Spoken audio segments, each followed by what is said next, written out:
당신은 우리 중 하나님의 방백이시니, 이런 제목으로 창세기 강해를 이어가겠습니다.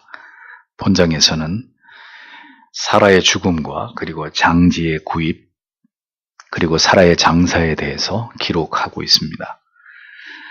아브람을 따라서 우르를 떠나온 지 62년, 그리고 이삭을 낳은 지 37년 만에 이제 사라는 향년 127세의 나이로 아브람보다 38년 먼저 하나님의 부르심을 받고 영원한 나라로 들어가게 됩니다.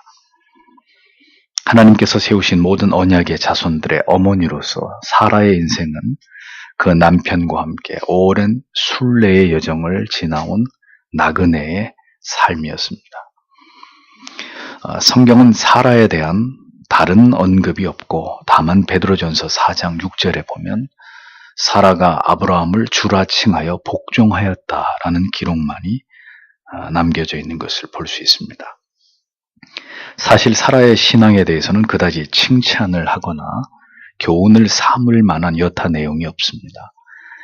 하나님께서는 사라가 그런 평범한 인생을 살아간 여인이었지만 아브라함과 함께 열국의 어미로 세우시고 하나님의 언약을 이루어갈 모든 믿는 자들의 조상으로 성경의 여인 중에 유일하게 그 나이를 기록함으로써 그녀를 기념하고 있는 것을 볼 수 있습니다. 인생이 비록 비루할지라도 하나님의 언약 아래에 있는 인생의 끝은 이렇게 아름다울 수밖에 없는 것입니다. 그것이 우리를 천국까지 견인하시는 하나님의 놀라운 은혜가 아닐 수 없는 것이죠. 아브라함이 아내를 매장할 곳으로 가나안 땅을 매입하게 되는 이 모든 일들을 통해서 성경은 우리에게 또 어떤 교훈을 주고자 하시는지를 오늘 우리는 그것을 함께 생각해 보려고 합니다. 1장을 보십시오. 그리고 사라의 생애는 127년이었다. 이것이 사라의 생애의 연수였다. 이렇게 기록하고 있습니다. 사라의 생애는 그 아브라함의 아내이기에 겪어야 했던 수고와 눈물로 얼룩진 그런 인생이었습니다. 사라는 빼어나게 아름다운 외모를 가졌지만 여인으로서는 매우 수치스러운, 자식을 낳을 수 없는 그 고통으로 인해서 긴 세월 동안 그 괴로움과 아픔을 견뎌야 했던 그런 여인이었고, 하나님의 약속을 차마 기다리지 못하고 자신의 종이었던 하갈을 남편의 첩으로 삼아서 성급하게 대를 잇고자 했던 치명적인 실수를 범했던 그런 여인이었습니다. 그리고 90세에 마침내 하나님께서 주신 금지오겹 같은 아들 이삭을 위해서 하갈과 이스마엘을 내쫓은, 자식을 위해서라면 지극히 무자비하고 냉정한 결정도 마다하지 않는 그런 그녀는 그저 평범한 어머니였고 아내였습니다. 그러나 성경이 그녀의 이름과 그녀의 나이 그리고 그녀의 죽음까지도 기록하면서 그녀를 기념하고 있는 이유는 오직 하나입니다. 그녀를 부르시고 열국의 어미로 세우신 그 하나님의 뜻과 섭리를 대대에 전하기 위함이라는 것이죠. 우리가 어떤 삶을 살아가든 중요한 것은 우리가 하나님의 언약 아래에 있고 그 언약을 곧게 믿고 붙드는 삶을 살아가야 한다는 것입니다. 성경은 사라의 믿음이 어느 정도였는지, 이렇다 할 만한 그녀의 믿음이 소개되어 교훈을 삼고 있는 것은 지극히 미약하지만 중요한 것은 그녀는 분명한 열국의 어미로 모든 믿는 자들의 조상이 되었다는 점입니다. 아브라함과 같은 대단한 믿음의 사람으로 성경에 그녀가 기록되어 있지는 않을지라도, 그녀에게 인간적인 연약함과 실수가 있었을지라도 중요한 것은 하나님의 언약은 불변하고 그녀에게 주어진 열국의 어미라는 칭호는 영원히 유효하게 되었다는 사실을 우리는 성경을 통해서 봅니다. 모두가 아브라함 같은 시험을 겪게 되는 것도 아니고 모두가 아브라함 같은 믿음을 가질 수 있는 것도 아니죠. 사라 같은 큰 두각을 나타내지 못한 믿음도 있지만 하나님께서는 그녀의 믿음도 인정하시고 그녀의 인생을 통해서 하나님의 뜻을 성실하게 이루어 가셨다는 사실을 우리는 잊지 말아야 합니다. 모든 신자의 삶과 죽음이 그러하듯이 127년의 사라의 삶도 하나님의 은혜로 채워진 삶이었다는 것을 알 수 있습니다. 신앙에서 모든 것이 완벽하고 출중한 신앙만이 전부는 결코 아닙니다. 하나님의 언약은, 구원의 은총은 모든 인간의 허물과 결격과 때로는 불순종까지도 다 덮어버리고 결국은 그를 영성으로 인도하고 어떠한 상황에서도 구원의 유효한 언약은 성취되고야 만다는 사실을 우리는 이 사라의 죽음을 통해서, 그녀의 인생을 통해서 이것을 잊지 말아야 하는 것입니다. 2절에서 6절을 보십시오. 그리고 사라가 가나안 땅에 있는 헤브론 곧 기랏 아르바에서 죽었다. 그때 아브라함이 들어가서 사라를 위하여 슬퍼하며 울었다. 그리고 아브라함이 그 시체 앞에서 일어났다. 그리고 그가 헷 족속에게 말했다. 이르기를 나는 너희들 중에 나그네요 머무르는 자이다. 너희들은 너희들 중에 나에게 매장지를 위하여 토지 소유권을 달라. 그러면 내가 내게서 보이지 않는 곳에 나의 죽은 자를 매장할 것이다. 그때 헷 족속이 아브라함에게 대답하였다. 그에게 이르기를 내 주여 당신은 우리의 말을 들으소서. 당신은 우리들 중에 하나님의 방백입니다. 당신은 우리의 매장지 중에서 가장 좋은 곳을 택하여 당신의 죽은 자를 매장하소서. 우리 중 어느 누구도 당신이 그의 매장지에 당신의 죽은 자를 매장하는 것을 금할 자가 없습니다. 라고 기록하고 있습니다. 아브라함은 아내 사라의 죽음에 대해서 매우 슬퍼했습니다. 아들을 하나님께 바치던 날에도 슬퍼하지 않던 아브라함이 아내를 잃자 그는 슬퍼하면서 애통했습니다. 이삭은 언약대로 죽어도 다시 살아날 것을 믿었기 때문에 아브라함은 전혀 감정에 미동도 없었지만 이제 하나님의 부르심을 받은 사라는 영원히 돌아올 수 없기 때문에 아브라함은 매우 애통하고 있었습니다. 그런 아브라함은 아내의 죽음 앞에서 슬퍼하고만 있지는 않았습니다. 그는 그 슬픔 속에서도 어떤 일을 신속하게 진행하고 있는 모습을 성경은 우리에게 보여주고 있습니다. 그것은 아내를 매장할 땅을 매입하기 위해서 그곳 가나안 땅 헤브론 지역에 사는 헷 족속의 사람에게 나에게 땅을 매매하시오 하고 의뢰를 한 것입니다. 아브라함은 이 가나안 땅이 하나님께서 자신과 그리고 자손들에게 대대로 허락하신 영원한 기업이라는 것을 알고 있었습니다. 그러하기에 그는 이 땅에 사라를 위한 매장지를 확보하고자 했습니다. 아내의 죽음을 통해서 이 약속의 땅의 일부를 합법적으로 취득해서 그의 후손들이 가나안 땅을 차지할 명분을 얻는 계기를 만들고자 했던 것을 성경은 보여주고 있는 것이죠.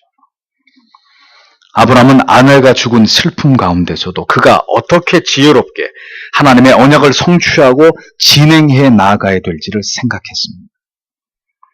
아브라함은 이렇게 철저하게 하나님의 언약을 신뢰하면서 그 언약을 성취해 나아가는 것에 집중하고 있었던 하나님의 사람이었습니다.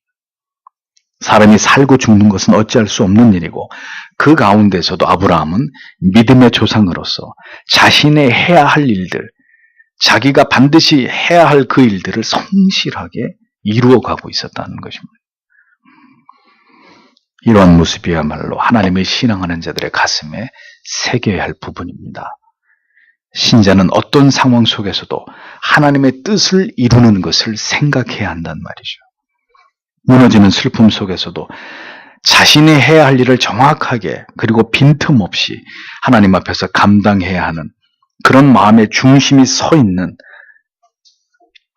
그 사람이 하나님의 사람이라고 아브라함은 우리에게 그것을 가르쳐주고 있습니다.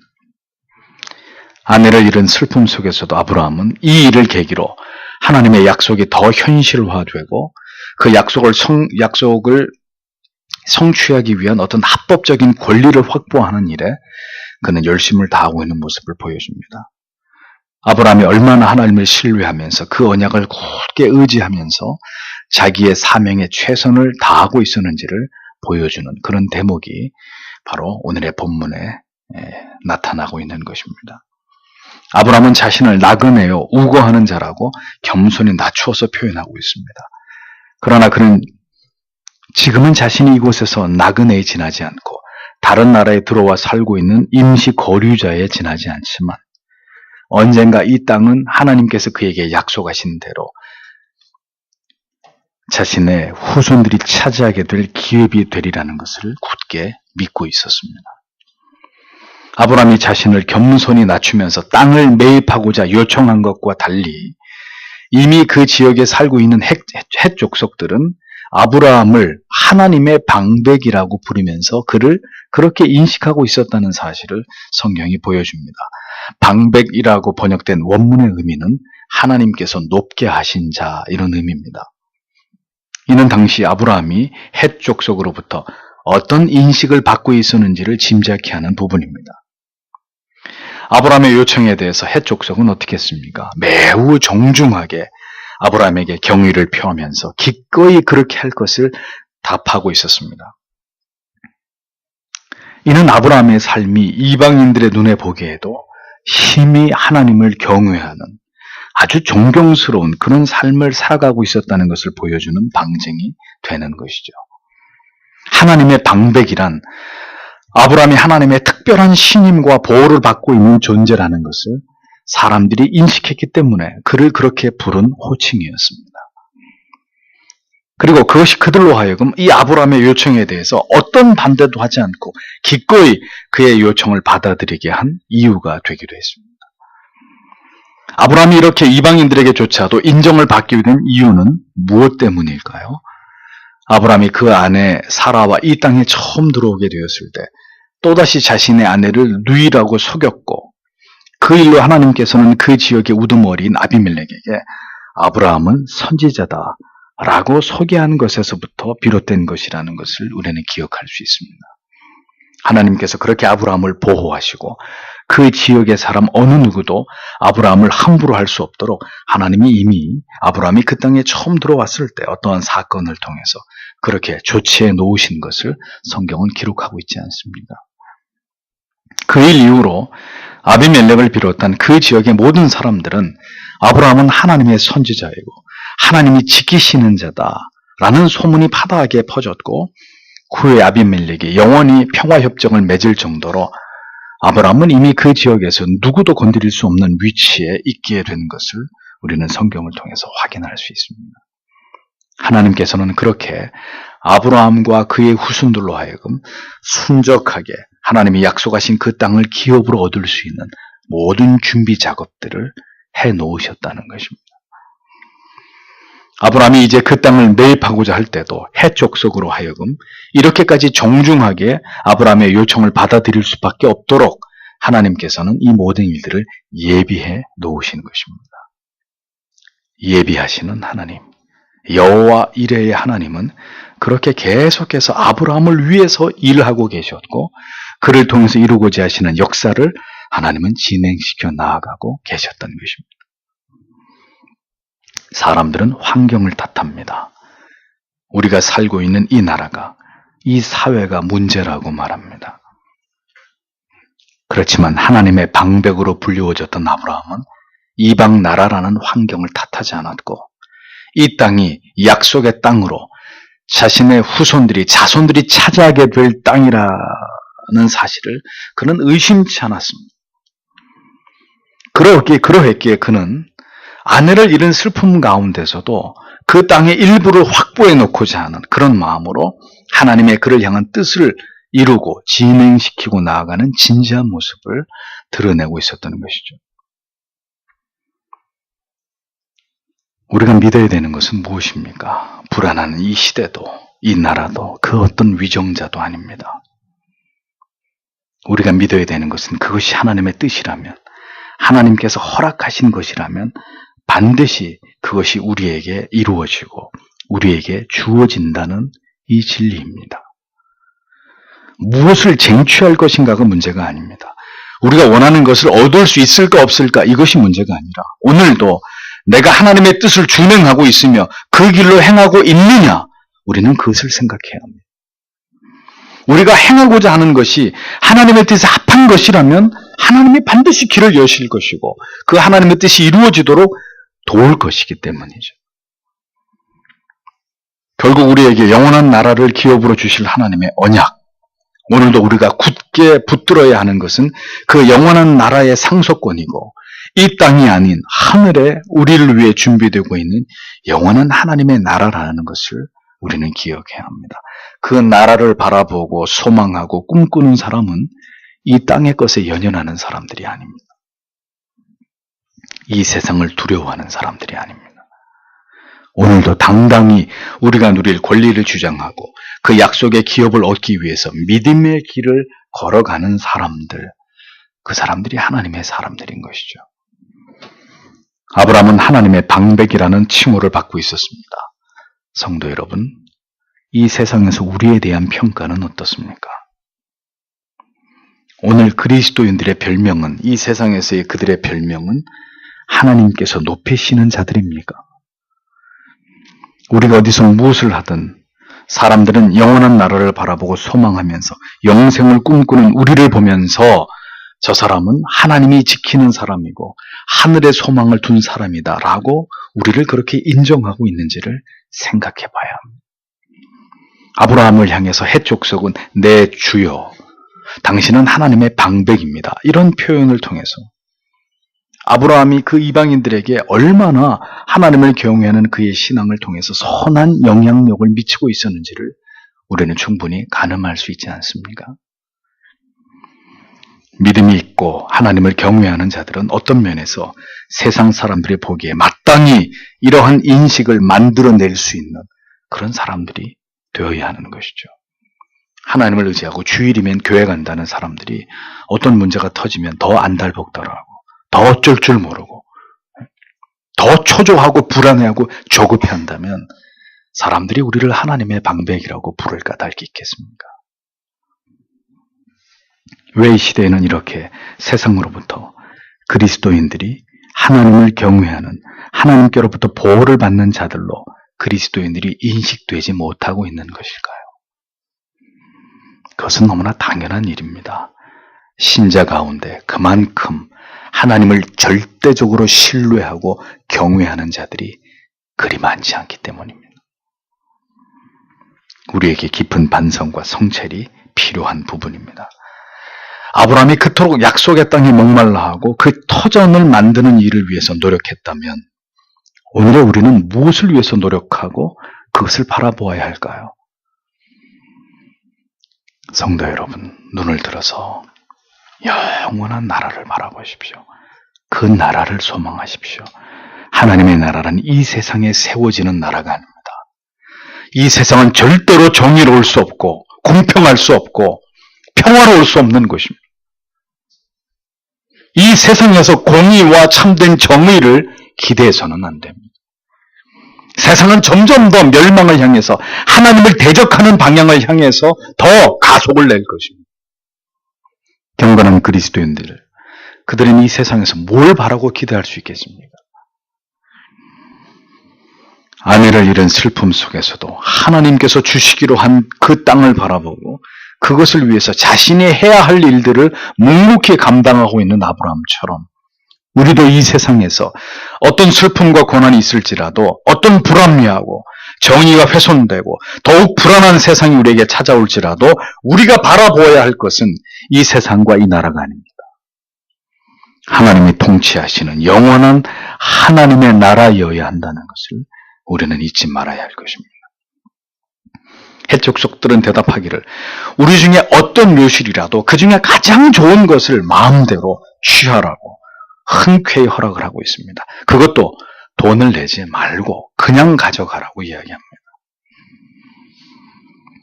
하나님의 뜻을 이루어가는 일에 하나님이 우리와 함께 하신다면 성도 여러분, 어떤 일이든 이렇게 순적하게 진행될 수 있다는 사실을 잊어버리지 마십시오. 7절에서 11절을 보십시오. 그때 아브라함이 일어났다. 그리고 그가 그 땅 거민 헷 족속에게 스스로 굽혔다. 그리고 그가 그들에게 말했다. 이르기를 만약 내게서 보이지 않는 곳에 나의 죽은 자를 매장하는 것이 당신들의 뜻이라면 당신들은 나의 말을 들으소서. 그리고 당신들은 나를 위하여 소알의 아들 에브론에게 간청해 주시오. 그리고 그가 그에게 있는 곳 그의 밭의 가장자리에 있는 막벨라 굴을 나에게 주도록 하라. 충분한 가격을 줄 것이니 그가 나에게 이것을 주어 당신들 중에 매장지를 위한 내 소유가 되게 하라. 그때 에브론이 헷 족속 중에 앉아 있었다. 그리고 헷 족속 에브론이 헷 족속 곧 그의 성문에 들어오는 모든 사람들이 듣고 있는 데서 아브라함에게 대답했다. 이르기를 아닙니다. 내 주여 당신은 나의 말을 들으소서. 내가 당신에게 그 밭을 드리겠나이다. 그리고 그 안에 있는 굴을 당신에게 내가 드리겠나이다. 내가 나의 백성의 자녀들 앞에서 당신께 그것을 드리겠나이다. 당신은 당신의 죽은 자를 묻으소서. 이렇게 기록되어 있습니다. 아브라함은 이미 어떤 땅을 매입하고자 하는지를 마음속에 정하고 있었습니다. 그곳은 소알의 아들 에브론이 소유하고 있는 어떤 밭의 가장자리에 있는 막벨라 굴이라고 밝히고 있습니다. 그리고 아브라함은 원래 땅의 가격보다 더 후하게 쳐줄 터이니까 그 굴을 자신에게 팔라고 에브론에게 요청해 줄 것을 헷 족속들에게 부탁을 했습니다.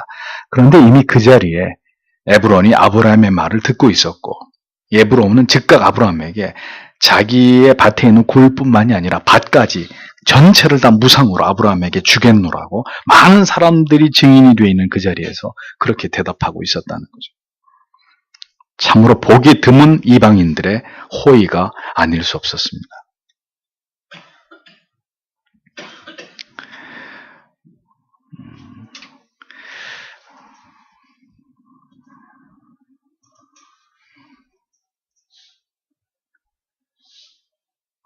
아브라함이 말하는 막벨라 굴뿐 아니라 그 굴이 있는 밭까지 모두 무료로 주겠다. 그 땅의 주인은 에브론은 아브라함에게 그가 베풀 수 있는 큰 호의를 베풀고 있었습니다. 아마도 아브라함의 목적하는 바 심오한 어떤 뜻이 없었다면 아브라함은 그 밭과 굴을 그냥 그대로 무상으로 받았을지도 모릅니다. 우리 같으면 충분히 그렇게 할 수 있는 일입니다. 그런데 아브라함은 한사코 이것을 거절하고 다시 내가 밭값을 정식으로 지불할 것을 재차 확언하고 있었습니다. 아브라함과 에브론 사이에 비정상적인 흥정이 계속되고 있는 장면이 12절에서 15절까지 계속 이어져 있는 것을 볼 수 있죠. 아브라함은 거듭 에브론에게 정당한 밭의 가격을 받고 자신에게 그것을 매매할 것을 부탁하고 있습니다. 에브론은 밭의 가격을 은 400세겔이라고 말하면서 그런데 어찌 내가 그 가격을 받고 밭을 당신에게 팔 수 있겠냐고 그렇게 말하고 있습니다. 그리고 이어지는 12절에서 20절을 보십시오. 그때 아브라함이 에브론의 말을 쫓았다. 그래서 아브라함이 에브론을 위하여 헷 족속에 듣는 데서 그가 말한 대로 상인들 가운데 통용되는 은 400세겔을 달았다. 그리하여 마므레 앞 막벨라에 있는 에브론의 밭과 그 안에 있는 굴과 사방 모든 지경이 둘러있는 밭의 모든 나무가 이전되었다. 그의 성문에 들어온 모든 헷 족속 앞에서 아브라함의 소유가 되었다. 그리고 그 일 후에 아브라함이 그의 아내 사라를 마므레 앞 막벨라 밭의 굴에 매장하였다. 마므레는 곧 가나안 땅에 있는 헤브론이다. 그리하여 그 밭과 그 안에 있는 굴이 매장을 위한 소유로서 헷 족속으로부터 아브라함으로 이전되었다라고 분명히 기록하고 있습니다. 아브라함은 에브론에게서 그 밭의 가격을 지체하지 않고 당시 상인들이 통용하는 은 400세겔이나 되는 그런 액수를 지불하고 에브론의 밭과 막벨라 굴 그리고 모든 밭의 나무들까지 다 자기의 소유로 삼은 것을 볼 수 있습니다. 당시 은 400세겔은 절대로 적은 돈이 아니었습니다. 아브라함은 그렇게 합법적으로 가나안 땅의 소유주가 됨으로 인해서 무상으로 땅을 받게 되었을 경우에 훗날 발생할 수 있는 어떤 소유권의 분쟁의 문제를 근원적으로 예방하고 있었습니다. 그런데 왜 아브라함은 그냥 주겠다고 말하는 그 밭을 한사코 거절하고 기어이 값을 지불하고 그 땅을 소유하고자 한 것일까요? 아브라함은 이렇게 합법적으로 그 땅을 취득함으로 하나님께서 허락하신 가나안 땅의 정당한 소유주가 되고 장차 자손들이 이 땅을 차지하는 일에 있어서 합당한 근거를 만들어 놓으려고 했던 것입니다. 그는 후대를 위해서 지금 가나안 땅에서 하나님의 언약을 신뢰하면서 그 땅이 자손들의 차지가 되게 하기 위한 어떤 영적인 포석을 그곳에 두었던 것이죠. 아브라함은 지금은 이 땅의 헷 족속이 살아가고 있지만 반드시 하나님이 언약하신 대로 언약의 후손들이 이 땅을 차지하게 될 것이라는 것을 믿고 있었습니다. 그러기에 그는 그 땅을 그냥 주겠다고 여러 번 그렇게 제안하는데도 불구하고 정당한 대가를 주고 그 소유권이 완전히 자기에게 이전되도록 이렇게 그가 최선의 노력을 다했던 것을 성경은 보여줍니다. 하나님이 허락하신 땅이랄지라도 거저 얻을 수 있는 것은 없죠. 이 땅에서 그리스도인들이 믿음을 지키면서 하나님의 언약을 바라보고 살아가는 일에도 대가가 지불되기 마련입니다.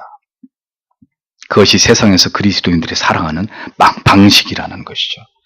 예수께서는 말씀하셨습니다. 가이사의 것은 가이사에게, 하나님의 것은 하나님에게 바치라고. 세상에서 지불해야 될 대가에 대해서 신자는 언제나 일절 깨끗하게 합법적인 방법으로 모든 문제들을 그렇게 해결해 나가야 되는 것입니다. 이 세상의 모든 것이 하나님의 것이지만 하나님의 자녀로서 이 세상을 살아가는 방식에 있어서는 언제나 공명정대하게 합법적이고 성실하고 정직하게 그렇게 우리의 믿음을 지켜가야 되는 것입니다. 언제나 최선을 다해서 모든 국민의 의무와 사회적 책임을 다하고 어느 곳에서든지 그 사명을 올바르게 감당하는 그리스도인들이 되어야 한다는 것입니다. 먼 훗날 약속의 땅을 차지하게 될 후손들을 생각하면서 아브라함은 적지 않은 비용을 지불하면서 그 땅을 매입했고 결국은 그 소유권을 확보하게 됐습니다. 후손들을 위해서 장차 그들의 땅이 되게 하기 위한 초석을 놓는 이 아브라함의 모습을 보십시오.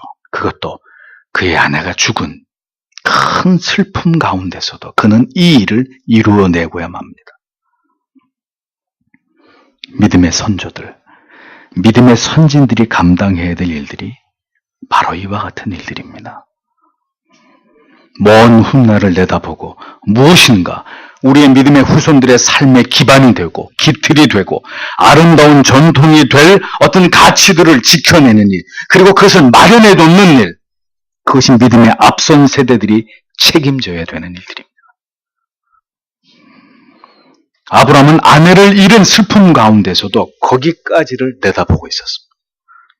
믿음의 조상으로서 그가 반드시 해야 할 그 일들을 착실하게 하나하나 준비해 나아가고 있는 이런 모습을 성경은 우리에게 보여주고 있는 것입니다. 후대들은 선조들이 만들어 놓은 발자취를, 그 길을 보고 그 길을 따라갑니다. 가나안 땅에 조상이 마련한 땅이 있음을 알고 그 후손들이 하나님의 언약을 기억하면서 그 땅을 결국은 차지하게 되듯이 신앙의 조상들이 우리를 위해 닦아 놓은 길들을 우리는 쫓아가는 그런 하나님의 사람들이 되어야 할 것입니다. 그리고 신앙의 조상들이 만들어 놓은 교리와 신조와 신앙 고백서들, 값비싼 대가를 지불하고 우리에게 남겨준 그 신앙의 유산과 전통들을 다시 우리의 자녀들과 후대에게 그것을 전수해 주어야 되는 사명을 우리는 이 시대 속에서 감당해내야 된다는 것입니다. 여러분의 자녀들의 세대를 위해서, 그들의 신앙을 위해서 지금 우리는 어떤 믿음의 포석을 두고 있는지를 생각해 보십시오. 우리는 우리의 가정에서 다음 세대를 위해 어떤 믿음의 초석을 놓고 있는지를, 어떤 믿음의 초석을 다지고 있는지를 깊이 생각해 보셔야 합니다. 대가를 지불하지 않으면 다음 세대가 얻을 수 있는 신앙의 유산은 더 작아질 수밖에 없을 것입니다. 이 막벨라 구레 후에 아브라함과 이삭과 리브가와 그리고 야곱과 레아 등의 3대 족장과 그의 아내들이 모두 장사되었습니다. 그리고 이 땅 헤브론은 이제 이스라엘의 역사 가운데 굉장히 중요한 사건들이 일어나게 되는 역사의 주 무대가 되어집니다. 성경은 마므르의 매장지가 아브라함의 소유로 완전히 등기 이전된 사실을 다시 한번 분명하게 확인해주고 있습니다. 성경이 이런 기록을 왜 남겨놓았느냐, 이런 것에 우리가 의문을 가져야 되는 것이죠. 해쪽 속으로부터 구입한 막벨라 밭굴의 매장지에 사라를 장사하는 장면을 성경이 이렇게 길게 묘사하는 것은 아브라함에게 가나안 땅을 주시겠다고 하신 하나님의 약속이 드디어 실현되기 시작한 것을 강조하기 위함입니다. 아브라함이 그토록 이 땅의 소유권을 합법적으로 취득하고자 한 것도 이 약속의 땅이 결국은 이삭과 야곱에게 계속 상속될 것이라는 것을 믿음으로 내다보았기 때문입니다. 성도 여러분, 우리의 인생은 우리 자신만을 위해 사용하기 위한 시간들이 아닙니다. 우리에게 주신 모든 선택의 기회들 역시 우리 당대만을 위해서 내리는 결정들이 되어서는 안 됩니다. 하나님의 약속을 바라보면서 다음 세대의 교회, 그들의 신앙을 위한 준비가, 그들을 위한 영적인 예비가 우리에게 분명히 있어야 할 것입니다. 그것이 하나님의 언약을 바라보고 하나님을 신뢰하는 사람들의 신앙이고 그들에게 주어진 사명의 한 부분이라는 것을 우리는 잊지 말아야 되는 것이죠. 목사가 확보하고 있는 귀중한 올바른 개혁주의 신앙의 혹은 청교도들의 저술들은 저의 목회가 멈추는 날 모두 교회 도서관에 기증될 책들입니다. 나중에는 그런 책들을 아무리 찾으려야 찾을 수 없는 시대가 올 것입니다. 다음 세대들이 보고 배우고 그리고 올바른 신앙의 길을 가게 하기 위해서 그 길을 안내하는 훌륭한 선생이 되어줄 것이라고 저는 생각합니다. 다음 세대를 준비하는 일, 구속사의 맥을 잇고 그 위대한 신앙을 전수해야 할 우리 모든 믿음의 앞선 세들이 감당해야 될 그것이 우리의 사명이라는 것을 우리는 절대로 잊어서는 안 됩니다. 아브라함은 아내의 매장지를 구입하고자 하는 명분을 통해서 결국은 약속의 땅의 일부를 확보하는 일을 수행하고 있었습니다.